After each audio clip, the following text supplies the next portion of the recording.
I've been trying to focus getting back into the African film industry, although I was associated with a theatre production, and that when Index contacted me, I was involved in theatre. I'm actually much more focused now on film, and I've just been at Zanzibar Film Festival promoting a short that I made in 2012, and trying to meet people who are interested in working with us on developing the African education in film. So we're looking at starting up schools in Eastern Africa. We've started one in Uganda already, the campus opening up in Rwanda, and yeah, I'm very interested in Tanzania right now.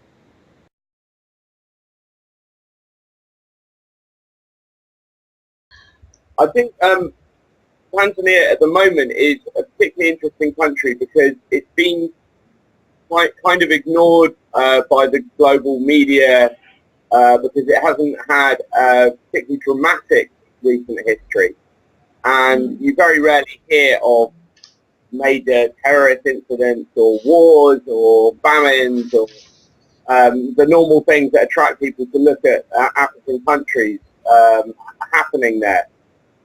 So Tanzania has been something of a sleeping giant in many ways. It's a very big country. It's economically very, very promising, but it hasn't yet had this anything to drive it into the kind of global world view. But for me, that's very interesting, and that's why I want to be there, because in a sense, it's a country that's not had so much money or attention pumped into it from the outside, and I'm more interested to go to countries where there isn't already massive established international presence, particularly from Western Europe. So yeah, for me, Tanzania is a very, very interesting country to go and look at living in and working in, particularly in film.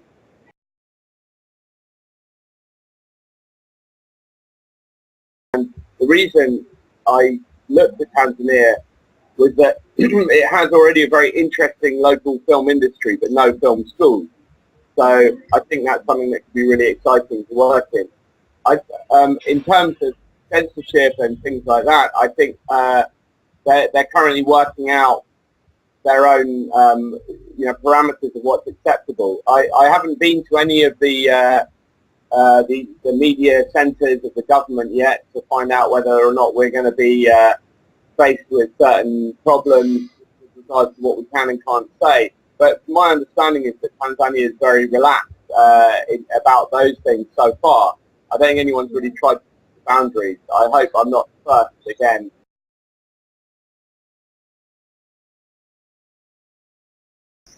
Yeah, I mean, the issues of freedom of expression in Africa, I think, are really interesting at the moment. I'm particularly interested to see how people negotiate them from the bottom up. So it's obviously very daunting when a government decides to get heavily involved in censoring the media in any of these African countries. Rwanda's obviously had a very troubled recent history, so some of the censorship issues in Rwanda are kind of understandable, although nonetheless, I think, heavy-handed over there. I'm a great believer in society and in communities taking control of their destiny without government interference.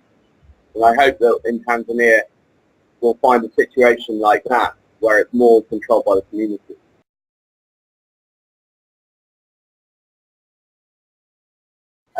So with regard to LGBTI rights in Uganda, things have got worse. They actually passed the law, which is making it much harder for the lives of gay people in Uganda to simply exist. And the government has made a real stand over this in Uganda. It's a kind of point of pride for them, and that does not bode well for minority rights in Uganda for anyone. I think the point here is that the government of Uganda, or elements of the government of Uganda, seem willing to sacrifice basic liberties for the security of being in power and for getting voting groups on side and so on. And that's slightly depressing. And it's especially depressing because I know that most Ugandans and probably a lot of the political class are not, actually really personally that motivated by these issues, but are perhaps doing so politically convenient. And so when you talk to people individually, they often express slightly different views, but en masse, there's this kind of mob mentality or a knee-jerk mentality that's related, I think, to some of the pressure from religious groups.